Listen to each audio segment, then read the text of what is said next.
নমস্কার বন্ধুরা, গল্পের হাটে আপনাদের সকলকে স্বাগত জানাই। বন্ধুরা, গল্পের হাটে আমার আজকের নিবেদন বিশ্বকবি রবীন্দ্রনাথ ঠাকুরের রচিত ছোট গল্প মধ্যবর্তিনী।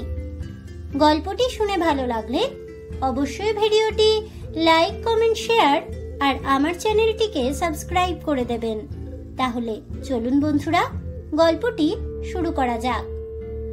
গল্প পাঠে আমি বৈশালী, আর আপনারা শুনছেন আজকের গল্প মধ্যবর্তিনী। নিবারণের সংসার নিতান্তই সচরাচর রকমের, তাহাতে কাব্যরসের কোনো নামগন্ধ ছিল না। জীবনে উক্ত রসের যে কোনো আবশ্যক আছে এমন কথা তাহার মনে কখনো উদয় হয় নাই। যেমন পরিচিত পুরাতন চটি জোড়াটার মধ্যে পা দুটো দিব্য নিশ্চিন্ত ভাবে প্রবেশ করে, এই পুরাতন পৃথিবীটার মধ্যে নিবারণ সেইরূপ আপনার চিরাভ্যস্ত স্থানটি অধিকার করিয়া থাকে। সে সম্বন্ধে ভ্রমেও কোনরূপ চিন্তা, তর্ক বা তত্ত্বালোচনা করে না। নিবারণ প্রাতঃকালে উঠিয়া গলির ধারে গৃহদ্বারে খোলা গায়ে বসিয়া অত্যন্ত নিরুদ্বিগ্ন ভাবে হুঁকাটি লইয়া তামাক খাইতে থাকে। পথ দিয়া লোকজন যাতায়াত করে, গাড়ি ঘোড়া চলে, বৈষ্ণব ভিখারি গান গাহে, পুরাতন বোতল সংগ্রহকারী হাঁকিয়া চলিয়া যায়। এই সমস্ত চঞ্চল দৃশ্য মনকে লঘুভাবে ব্যাপৃত রাখে এবং যেদিন কাঁচা আম অথবা তপসি মাছওয়ালা আসে সেদিন অনেক দরদাম করিয়া কিঞ্চিত বিশেষ রূপ রন্ধনের আয়োজন হয়। তাহার পর যথাসময়ে তেল মাখিয়া স্নান করিয়া আহারান্তে ঝুলানো চাপকানটি পরিয়া এক ছিলিম তামাক পানের সহিত নিঃশেষ পূর্বক আরেকটি পান মুখে পুরিয়া আপিসে যাত্রা করে। আপিস হইতে ফিরিয়া আসে সন্ধ্যাবেলাটা প্রতিবেশী রামলোচন ঘোষের বাড়িতে প্রশান্ত গম্ভীর ভাবে সন্ধ্যা যাপন করিয়া আহারান্তে রাত্রে শয়ন গৃহে স্ত্রী হরসুন্দরীর সহিত সাক্ষাৎ হয়। সেখানে মিত্রদের ছেলের বিবাহে আইবড় ভাত পাঠানো, নবনিযুক্ত ঝির অবাধ্যতা, ছেচকি বিশেষে ফোড়ন বিশেষের উপযোগিতা সম্বন্ধে যে সমস্ত সংক্ষিপ্ত সমালোচনা চলে তাহা এ পর্যন্ত কোনো কবি ছন্দবদ্ধ করেন নাই এবং সেজন্য নিবারণের মনে কখনো ক্ষোভের উদয় হয় নাই। ইতিমধ্যে ফাল্গুন মাসে হরসুন্দরীর সংকট পীড়া উপস্থিত হইল। জ্বর আর কিছুতেই ছাড়িতে চাহে না। ডাক্তার যতই কুইনাইন দেয়, বাধাপ্রাপ্ত প্রবল স্রোতের ন্যায় জ্বরও তত ঊর্ধ্বে চড়িতে থাকে। এমনি 20 দিন, 22 দিন, 40 দিন পর্যন্ত ব্যাধি চলিল। নিবারণের আপিস বন্ধ। রামলোচনের বৈকালিক সভায় বহুকাল আর সে যায় না। কি যে করে তাহার ঠিক নাই। একবার শয়ন গৃহে গিয়া রোগীর অবস্থা জানিয়া আসে, একবার বাহিরের বারান্দায় বসিয়া চিন্তিত মুখে তামাক টানিতে থাকে। 2 বেলা ডাক্তার বৈদ্য পরিবর্তন করে এবং যে যাহা বলে সেই ঔষধ পরীক্ষা করিয়া দেখিতে চাহে। ভালোবাসার এই রূপ অব্যবস্থিত শুশ্রূষা সত্ত্বেও 40 দিনে হরসুন্দরী ব্যাধি মুক্ত হইল, কিন্তু এমনই দুর্বল এবং শীর্ণ হইয়া গেল যে শরীরটি যেন বহুদূর হইতে অতি ক্ষীণস্বরে আছি বলিয়া সাড়া দিতেছে মাত্র। তখন বসন্তকালে দক্ষিণের হাওয়া দিতে আরম্ভ করিয়াছে এবং উষ্ণ নিশীথের চন্দ্রালোকেও সীমন্তিনীদের উন্মুক্ত শয়নকক্ষে নিঃশব্দ পদসঞ্চারে প্রবেশাধিকার লাভ করিয়াছে। হরসুন্দরীর ঘরের নিচেই প্রতিবেশীদের খিড়কির বাগান। সেটা যে বিশেষ কিছু সুদৃশ্য রমণীয় স্থান তাহা বলিতে পারি না। এক সময় যে একজন শখ করিয়া গোটা কতেক ক্রোটন রোপণ করিয়াছিল, তারপরে আর সেদিকে বড় একটা দৃকপাত করে নাই। শুষ্ক ডালের মাচার উপর কুষ্মাণ্ডলতা উঠিয়াছে, বৃদ্ধ কুল গাছের তলায় বিষম জঙ্গল। রান্নাঘরের পাশে প্রাচীর ভাঙিয়া কতগুলো ইট জড়ো হইয়া আছে এবং তাহারই সহিত দগ্ধাবশিষ্ট পাথুরে কয়লা এবং ছাই দিন দিন রাশিকৃত হইয়া উঠিতেছে। কিন্তু বাতায়ন তলে শয়ন করিয়া এই বাগানের দিকে চাহিয়া হরসুন্দরী প্রতি মুহূর্তে যে একটি আনন্দ রস পান করিতে লাগিল, তাহার অকিঞ্চিৎকর জীবনে এমন সে আর কখনো করে নাই। গ্রীষ্মকালে স্রোত বেগ মন্দ হইয়া ক্ষুদ্র গ্রাম্য নদীটি যখন বালু শয্যার উপরে শীর্ণ হইয়া আছে, তখন সে যেমন অত্যন্ত স্বচ্ছতা লাভ করে, তখন যেমন প্রভাতের সূর্যালোক তাহার তলদেশ পর্যন্ত কম্পিত হইতে থাকে, বায়ুস্পর্শ তাহার সর্বাঙ্গ পুলকিত করিয়া এবং আকাশের তারা তাহার স্ফটিক দর্পণের উপর সুখস্মৃতির ন্যায় অতি সুস্পষ্টভাবে প্রতিবিম্বিত হয়, তেমনি হরসুন্দরীর ক্ষীণ জীবনতন্তুর উপর আনন্দময়ী প্রকৃতির প্রত্যেক অঙ্গুলি যেন স্পর্শ করিতে লাগিল এবং অন্তরের মধ্যে যে একটি সঙ্গীত উঠিতে লাগিল, তাহার ঠিক ভাবটি সে সম্পূর্ণ বুঝিতে পারিল না।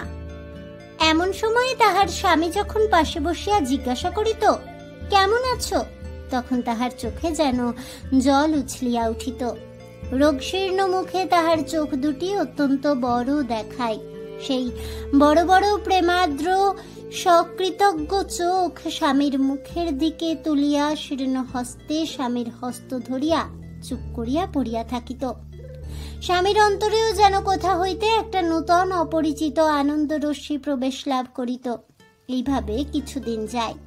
একদিন রাত্রে ভাঙা প্রাচীরের উপরিবর্তী খর্ব অশ্বত্থ গাছের কম্পমান শাখান্তরাল হইতে একখানি বৃহৎ চাঁদ উঠিতেছে এবং সন্ধ্যাবেলাকার গুমট ভাঙিয়া হঠাৎ একটা নিশাচর বাতাস জাগ্রত হইয়া উঠিয়াছে।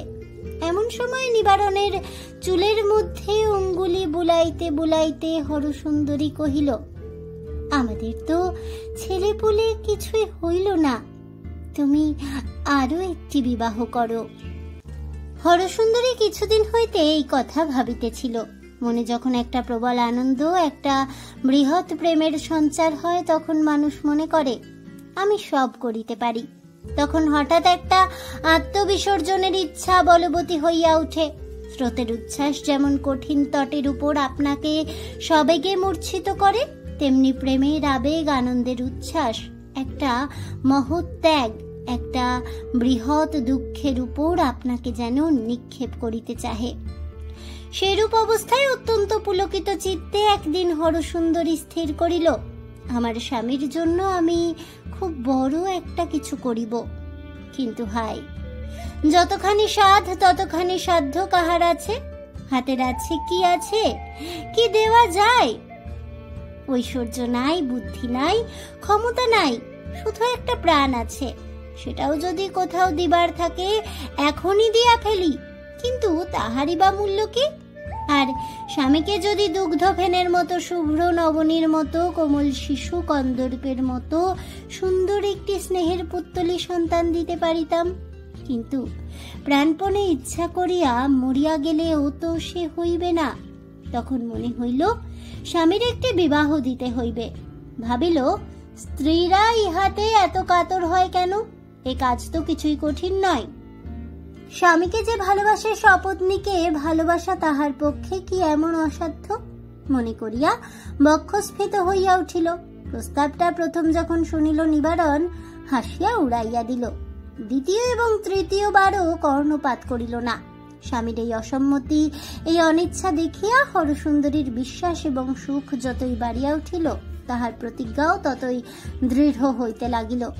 এদিকে নিবারণ যত বারংবার এই অনুরোধ শুনিল, ততই ইহার অসম্ভাব্যতা তাহার মন হইতে দূর হইল এবং গৃহদ্বারে বসিয়া তামাক খাইতে খাইতে সন্তান পরিবৃত গৃহের সুখময় চিত্র তাহার মনে উজ্জ্বল হইয়া উঠিতে লাগিল। একদিন নিজেই প্রসঙ্গ উত্থাপন করিয়া কহিল, বুড়া বয়সে একটি কচি খুকিকে বিবাহ করিয়া আমি মানুষ করিতে পারিব না। হরসুন্দরী কহিল, সেজন্য তোমাকে ভাবিতে হইবে না, মানুষ করিবার ভার আমার উপর রহিল।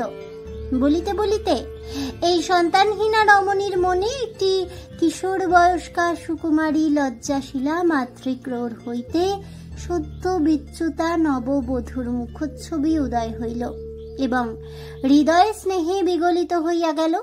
নিবারণ কহিল, আমার আপিস আছে, কাজ আছে। তুমি আছো কচি মেয়ের আবদার শুনিবার, অবসর আমি পাইব না। হরসুন্দরী বারবার করিয়া কহিল, তাহার জন্য কিছুমাত্র সময় নষ্ট করিতে হইবে না, এবং অবশেষে পরিহাস করিয়া কহিল, আচ্ছা গো, তখন দেখিব কোথায় বা তোমার কাজ থাকে, আর কোথায় বা আমি থাকি, আর কোথায় বা তুমি থাকো। নিবারণ সে কথার উত্তর মাত্র দেওয়া আবশ্যক মনে করিল না। শাস্তির স্বরূপ হরসুন্দরীর কপলে হাসিয়া তর্জনী আঘাত করিল। এই তো গেল ভূমিকা। একটি নোলক পড়া অশ্রু ভরা ছোটখাটো মেয়ের সহিত নিবারণের বিবাহ হইল। তাহার নাম শৈলবালা। নিবারণ ভাবিল, নামটি বড় মিষ্ট এবং মুখখানিও বেশ ঢলঢলো। তাহার ভাবখানা, তাহার চেহারাখানি, তাহার চলাফেরা একটু বিশেষ মনোযোগ করিয়া চাহিয়া দেখিতে ইচ্ছা করে, কিন্তু সে আর কিছুতেই হইয়া ওঠে না। উল্টিয়া এমন ভাব দেখাইতে হয় যে ওই তো এক ফোঁটা মেয়ে, উহাকে লইয়া তো বিষম বিপদে পড়িলাম। কোনো মতে পাশ কাটাইয়া আমার বয়সোচিত কর্তব্য ক্ষেত্রের মধ্যে গিয়া পড়িলে যেন পরিত্রাণ পাওয়া যায়।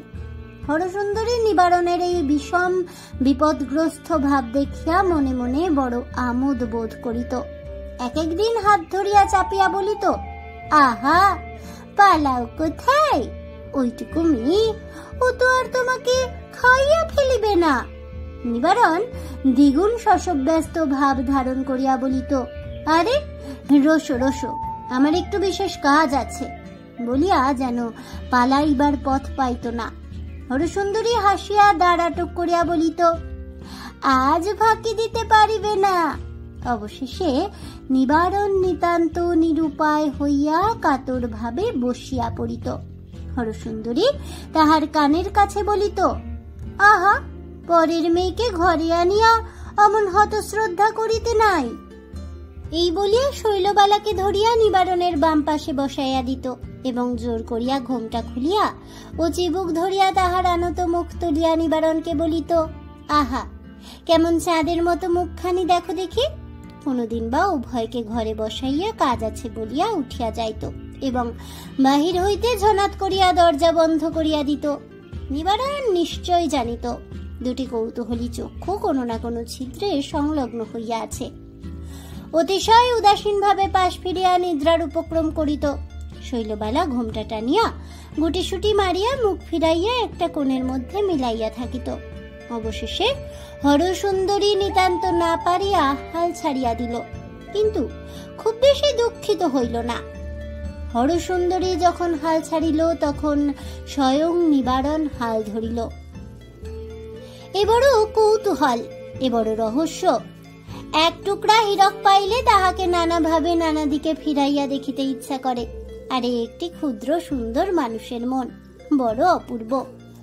ইহাকে কত রকম করিয়া স্পর্শ করিয়া সোহাগ করিয়া অন্তরাল হইতে, সম্মুখ হইতে, পার্শ্ব হইতে দেখিতে হয়।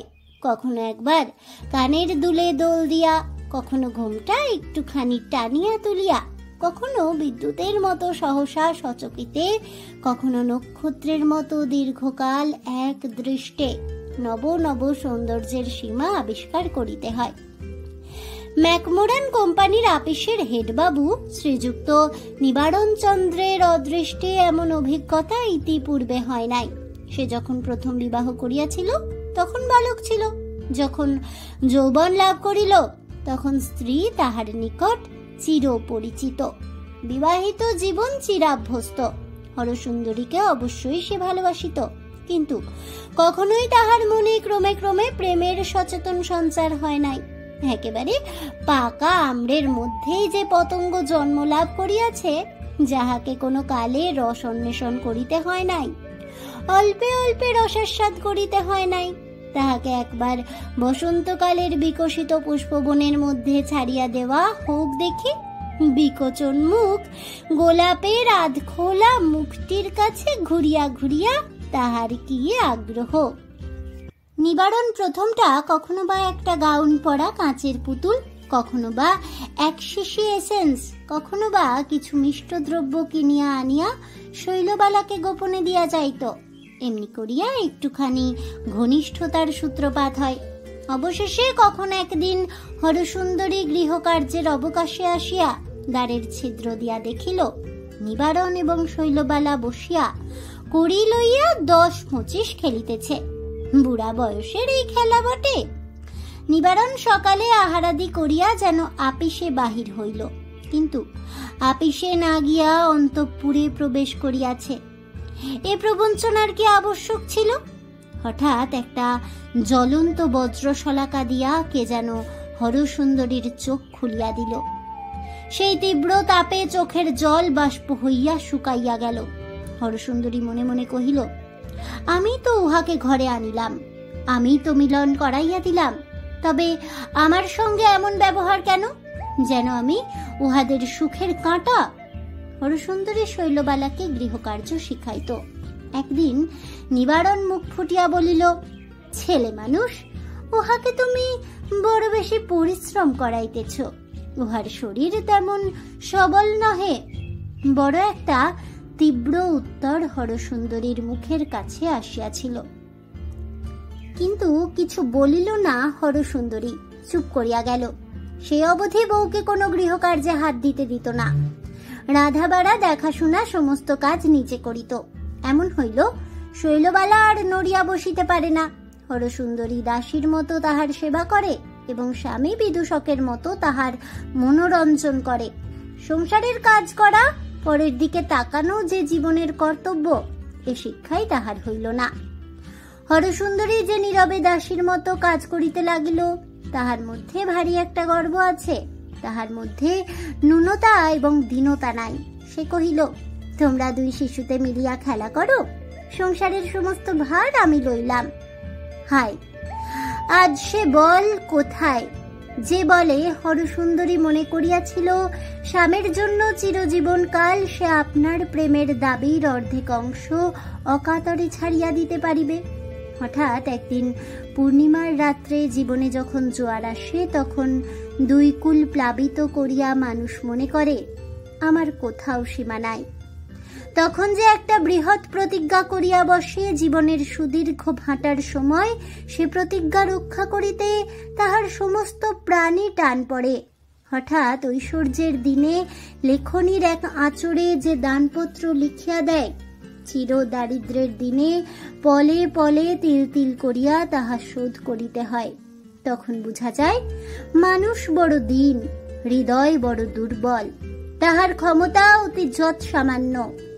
দীর্ঘ রোগাবসানে ক্ষীণ রক্তহীন পাণ্ডু কলেবরে হরসুন্দরী সেদিন শুক্ল দ্বিতীয়ার চাঁদের মতো একটি শীর্ণ রেখা মাত্র ছিল। সংসারে নিতান্ত লঘু হইয়া ভাসিতেছিল। মনে হইয়াছিল আমার যেন কিছুই না হইলেও চলে। ক্রমে শরীর বলি হইয়া উঠিল, রক্তের তেজ বাড়িতে লাগিল। তখন হরসুন্দরীর মনে কোথা হইতে একদল শরিক আসিয়া উপস্থিত হইল। তাহারা উচ্চ স্বরে কহিল, তুমি তো ত্যাগপত্র লিখিয়া বসিয়া আছো, কিন্তু আমাদের দাবি আমরা ছাড়িব না।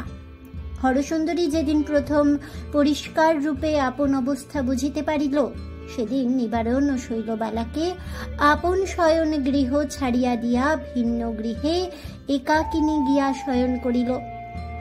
8 বৎসর বয়সে বাসর রাত্রে যে শয্যায় প্রথম শয়ন করিয়াছিল, আজ 27 বৎসর পরে সেই শয্যা ত্যাগ করিল।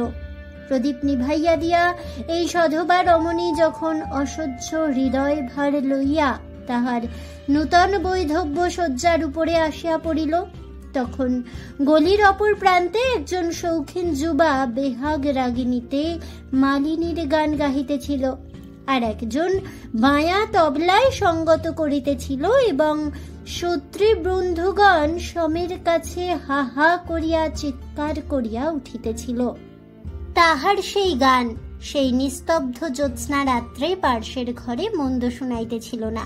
তখন বালিকা শৈলবালার ঘুমে চোখ ঢুলিয়া পড়িতেছিল, আর নিবারণ তাহার কানের কাছে মুখ রাখিয়া ধীরে ধীরে ডাকিতেছিল, সই। লোকটা ইতিমধ্যে বঙ্কিমবাবুর চন্দ্রশেখর পড়িয়া ফেলিয়াছে এবং 2-1 আধুনিক কবির কাব্য শৈলবালাকে পড়িয়া শুনাইয়াছে। নিবারণের জীবনের নিম্ন স্তরে যে একটি যৌবন উৎস বরাবর চাপা পড়িয়াছিল, আঘাত পাইয়া হঠাৎ বড় অসময়ে তাহা উচ্ছ্বসিত হইয়া উঠিল। কেহই সেজন্য প্রস্তুত ছিল না। এই হেতু অকস্মাৎ তাহার বুদ্ধিশুদ্ধি এবং সংসারের সমস্ত বন্দোবস্ত উল্টা পাল্টা হইয়া গেল। সে বেচারা কোনো কালে জানিত না মানুষের ভিতরে এমন সকল উপদ্রবজনক পদার্থ থাকে, এমন সকল দুর্দাম দুরন্ত শক্তি যাহা সমস্ত হিসাব কিতাব শৃঙ্খলা সামঞ্জস্য একেবারে নয় ছয় করিয়া দেয়। কেবল নিবারণ নহে, হরসুন্দরীও একটা নূতন বেদনার পরিচয় পাইল। এ কিসের আকাঙ্ক্ষা, এ কিসের দুঃসহ যন্ত্রণা! মন এখন যাহা চায় কখনো তো তাহা চাহেও নাই, কখনো তো তাহা পায়ও নাই। যখন ভদ্রভাবে নিবারণ নিয়মিত আপিসে যাইত, যখন নিদ্রার পূর্বে কিয়ৎকালের জন্য গয়লার হিসাব, দ্রব্যের মহার্ঘতা এবং লৌকিকতার কর্তব্য সম্বন্ধে আলোচনা চলিত, তখন তো এই অন্তর বিপ্লবের কোনো সূত্রপাত মাত্র ছিল না। ভালোবাসি তো বটে, কিন্তু তাহার তো কোনো উজ্জ্বলতা, কোনো উত্তাপ ছিল না। সে ভালোবাসা অপ্রজ্বলিত ইন্ধনের মতো ছিল মাত্র। আজ তাহার মনে হইল জীবনের সফলতা হইতে যেন চিরকালকে তাহাকে বঞ্চিত করিয়া আসিয়াছে। তাহার হৃদয় যেন চিরদিন উপবাসী হইয়া আছে। তাহার এই নারী জীবন বড় দারিদ্র্যেই কাটিয়াছে। সে কেবল হাট বাজার, পান মশলা, তরি তরকারির ঝঞ্ঝাট লইয়াই ২৭টা অমূল্য বৎসর দাসী বৃত্তি করিয়া কাটাইল। আর আজ জীবনের মধ্যপথে আসিয়া দেখিল তাহারই শয়নকক্ষের পার্শ্বে এক গোপন মহামহৈশ্বর্য ভাণ্ডারের কুলুপ খুলিয়া একটি ক্ষুদ্র বালিকা একেবারে রাজরাজেশ্বরী হইয়া বসিল। নারী দাসী বটে, কিন্তু সেই সঙ্গে নারী রানীও বটে। কিন্তু ভাগাভাগি করিয়া একজন নারী হইল দাসী আর একজন নারী হইল রানী। তাহাতে দাসীর গৌরব গেল, রানীর সুখ রহিল না। কারণ শৈলবালাও নারী জীবনের যথার্থ সুখের স্বাদ পাইল না। এত অবিশ্রাম আদর পাইল যে ভালোবাসিবার আর মুহূর্ত অবসর রহিল না। সমুদ্রের দিকে প্রবাহিত হইয়া সমুদ্রের মধ্যে আত্মবিসর্জন করিয়া বোধ করি নদীর একটি মহৎ চরিতার্থতা আছে। কিন্তু সমুদ্র যদি জোয়ারের টানে আকৃষ্ট হইয়া ক্রমাগতই নদীর সম্মুখীন হইয়া রহে, তবে নদী কেবল নিজের মধ্যেই নিজে স্ফীত হইতে থাকে। সংসার তাহার সমস্ত আদর সোহাগ লইয়া দিবারাত্রি শৈলবালার দিকে অগ্রসর হইয়া রহিল। তাহাতে শৈলবালার আত্মাদর অতিশয় উত্তুঙ্গ হইয়া উঠিতে লাগিল। সংসারের প্রতি তাহার ভালোবাসা পড়িতে পাইল না। সে জানিল আমার জন্যই সমস্ত এবং আমি কাহার জন্যও নহি।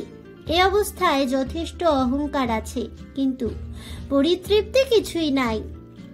একদিন ঘন ঘোর মেঘ করিয়া আসিয়াছে, এমনি অন্ধকার করিয়াছে যে ঘরের মধ্যে কাজকর্ম করা অসাধ্য। বাহিরে ঝুপঝুপ করিয়া বৃষ্টি হইতেছে। কুলগাছের তলায় লতা গুল্মের জঙ্গল জলে প্রায় নিমগ্ন হইয়া গিয়াছে এবং প্রাচীরের পার্শ্ববর্তী নালা দিয়া ঘোলা জল স্রোত কলকল শব্দে বহিয়া চলিয়াছে। হরসুন্দরী আপনার নূতন শয়ন গৃহের নির্জন অন্ধকারে জানলার কাছে চুপ করিয়া বসিয়া আছে। এমন সময় নিবারণ চোরের মতো ধীরে ধীরে দ্বারের কাছে প্রবেশ করিল। ফিরিয়া যাইবে কি অগ্রসর হইবে ভাবিয়া পাইল না।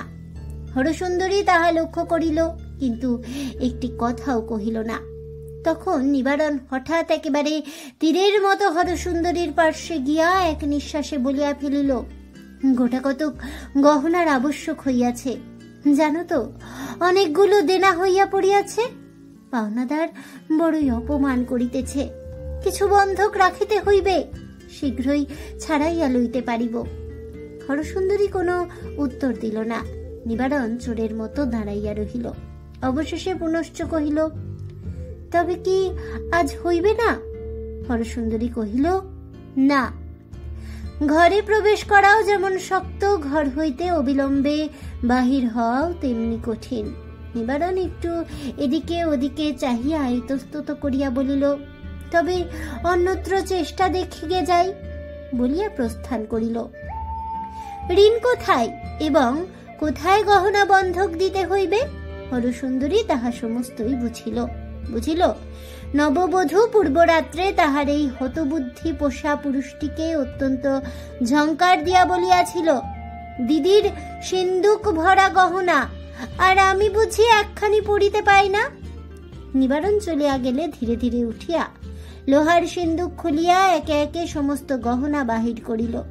শৈলবালাকে ডাকিয়া প্রথমে আপনার বিবাহের বেনারসি শাড়িখানি পরাইল, তাহার পর তাহার আপাদ মস্তক এক একখানি করিয়া গহনায় ভরিয়া দিল। ভালো করিয়া চুল বাঁধিয়া দিয়া প্রদীপ জ্বালিয়া দেখিল বালিকার মুখখানি বড় সুমিষ্ট, একটি সদ্য পক্ক সুগন্ধ ফলের মতো নিটোল রসপূর্ণ।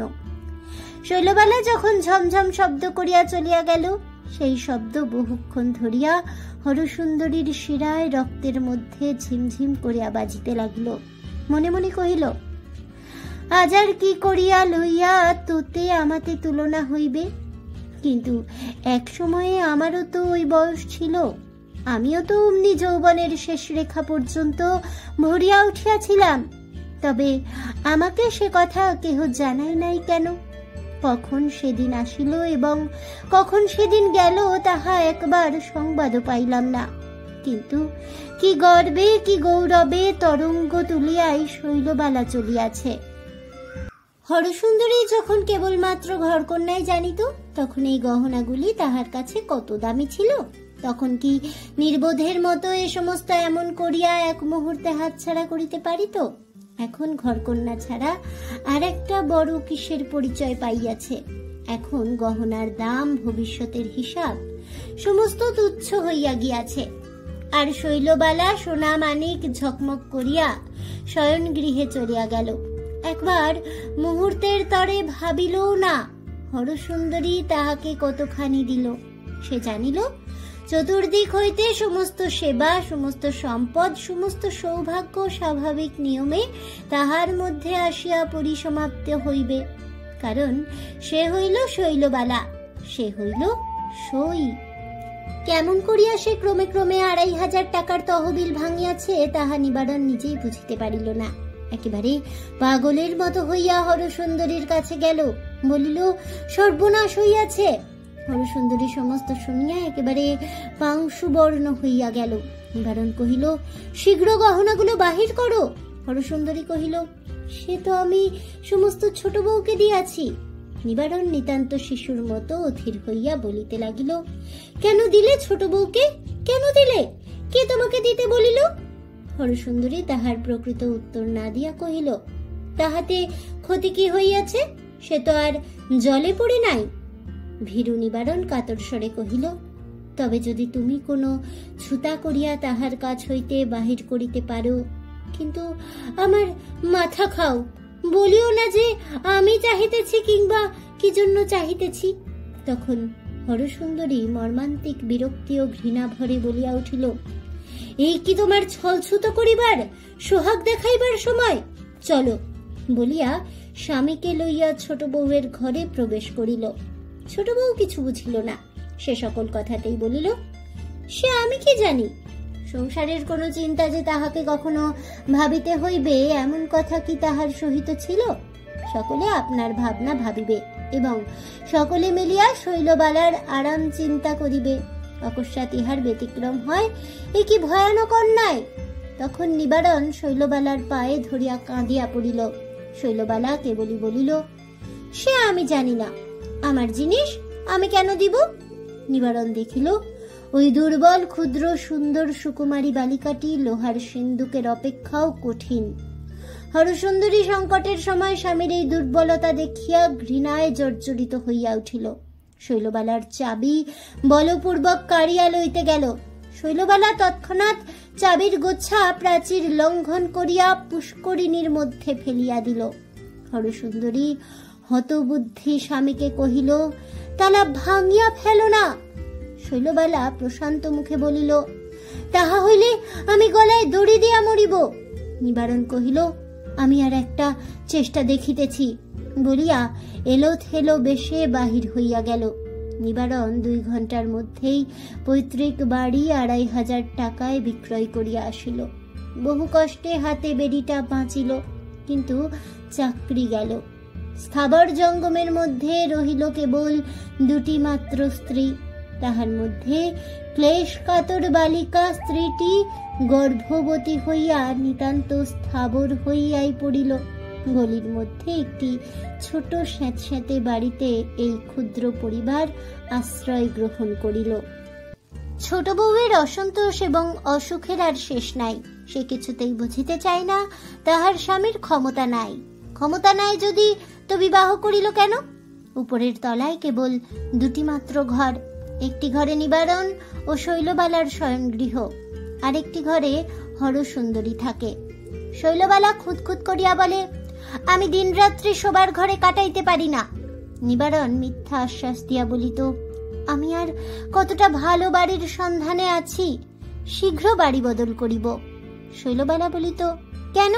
ওই তো পাশে আরেকটা ঘর আছে। শৈলবালা তাহার পূর্ব প্রতিবেশিনীদের দিকে কখনো মুখ তুলিয়া চাহে নাই। নিবারণের বর্তমান দুরবস্থায় ব্যথিত হইয়া তাহারা একদিন দেখা করিতে আসিল। শৈলবালা ঘরে খিল দিয়া বসিয়া রহিল, কিছুতেই দ্বার খুলিল না। তাহারা চলিয়া গেলে রাগিয়া কাঁদিয়া উপবাসী থাকিয়া হিস্টিরিয়া করিয়া পাড়া মাথায় করিল। এমনতর উৎপাত প্রায় ঘটিতে লাগিল। অবশেষে শৈলবালার শারীরিক সংকটের অবস্থায় গুরুতর পীড়া হইল, এমনকি গর্ভপাত হইবার উপক্রম হইল। নিবারণ হরসুন্দরীর দুই হাত ধরিয়া বলিল, তুমি শৈলকে বাঁচাও। হরসুন্দরী দিন নাই রাত্রি নাই শৈলবালার সেবা করিতে লাগিল। তিলমাত্র ত্রুটি হইলে শৈল তাহাকে দুর্বাক্য বলিত, সে একটি উত্তর মাত্র করিত না। শৈল কিছুতেই সাগু খাইতে চাহিত না, বাটি শুদ্ধ ছুঁড়িয়া ফেলিত। জ্বরের সময় কাঁচা আমের অম্বল দিয়া ভাত খাইতে চাহিত, না পাইলে রাগিয়া কাঁদিয়া অনর্থপাত করিত। হরসুন্দরী তাহাকে লক্ষ্মী আমার, বোন আমার, দিদি আমার বলিয়া শিশুর মতো ভুলাইতে চেষ্টা করিত, কিন্তু শৈলবালা বাঁচিল না। সংসারের সমস্ত সোহাগ আদর লইয়া পরম অসুখ ও অসন্তোষে বালিকার ক্ষুদ্র অসম্পূর্ণ ব্যর্থ জীবন অকালে নষ্ট হইয়া গেল। নিবারণের প্রথমে খুব একটা আঘাত লাগিল, পরক্ষণেই দেখিল তাহার একটা মস্ত বাঁধন ছিঁড়িয়া গিয়াছে। শোকের মধ্যেও হঠাৎ তাহার একটা মুক্তির আনন্দ বোধ হইল। হঠাৎ মনে হইল এতদিন তাহার বুকের উপর একটা দুঃস্বপ্ন চাপিয়া ছিল, চৈতন্য হইয়া মুহূর্তের মধ্যে জীবন নিরতিশয় লঘু হইয়া গেল। মাধবী লতাটির মতো এই যে কোমল জীবন পাশ ছিঁড়িয়া গেল, এই কি তাহার আদরের শৈলবালা? হঠাৎ নিঃশ্বাস টানিয়া দেখিল, না, সে তাহার উদ্বন্ধন রজ্জু, আর তাহার চিরজীবনের সঙ্গিনী হরসুন্দরী। দেখিল সেই তো তাহার সমস্ত সংসার একাকিনী অধিকার করিয়া তাহার জীবনের সমস্ত সুখ দুঃখের স্মৃতি মন্দিরের মাঝখানে বসিয়া আছে, কিন্তু তবু মধ্যে একটা বিচ্ছেদ, ঠিক যেন একটি ক্ষুদ্র উজ্জ্বল সুন্দর নিষ্ঠুর ছুরি আসিয়া একটি হৃৎপিণ্ডের দক্ষিণ এবং বাম অংশের মাঝখানে বেদনাপূর্ব বিদারণ রেখা টানিয়া দিয়া গেছে। একদিন গভীর রাত্রে সমস্ত শহর যখন নিদ্রিত, নিবারণ ধীরে ধীরে হরসুন্দরীর নিভৃত শয়ন কক্ষে প্রবেশ করিল। নীরবে সেই পুরাতন নিয়ম মতো সেই পুরাতন শয্যায় দক্ষিণ অংশ গ্রহণ করিয়া শয়ন করিল, কিন্তু এবার তাহার সেই চির অধিকারের মধ্যে চোরের মতো প্রবেশ করিল। হরসুন্দরীও একটি কথা বলিল না, নিবারণও একটি কথা বলিল না। উহারা পূর্বে যে রূপ পাশাপাশি শয়ন করিত, এখনো সেই রূপ পাশাপাশি শুইল, কিন্তু ঠিক মাঝখানে একটি মৃত বালিকা শুইয়া রহিল। তাহাকে কেহ লঙ্ঘন করিতে পারিল না। তাহলে বন্ধুরা, আমার আজকের এই গল্পটি শুনে কেমন লাগলো অবশ্যই আমাকে কমেন্টে জানাবেন। ভিডিওটি ভালো লেগে থাকলে লাইক শেয়ার করতে ভুলবেন না। আমার চ্যানেলের নতুন বন্ধু হয়ে থাকলে চ্যানেলটিকে সাবস্ক্রাইব করে দেবেন। পাশে থাকা বেল বাটনটি প্রেস করে রাখবেন নতুন ভিডিওর নোটিফিকেশন পাওয়ার জন্য। দেখা হচ্ছে পরবর্তী গল্পে। তাই ততক্ষণ সবাই ভালো থাকুন, সুস্থ থাকুন, আর অবশ্যই সঙ্গে থাকুন আর দেখতে থাকুন গল্পের হাট।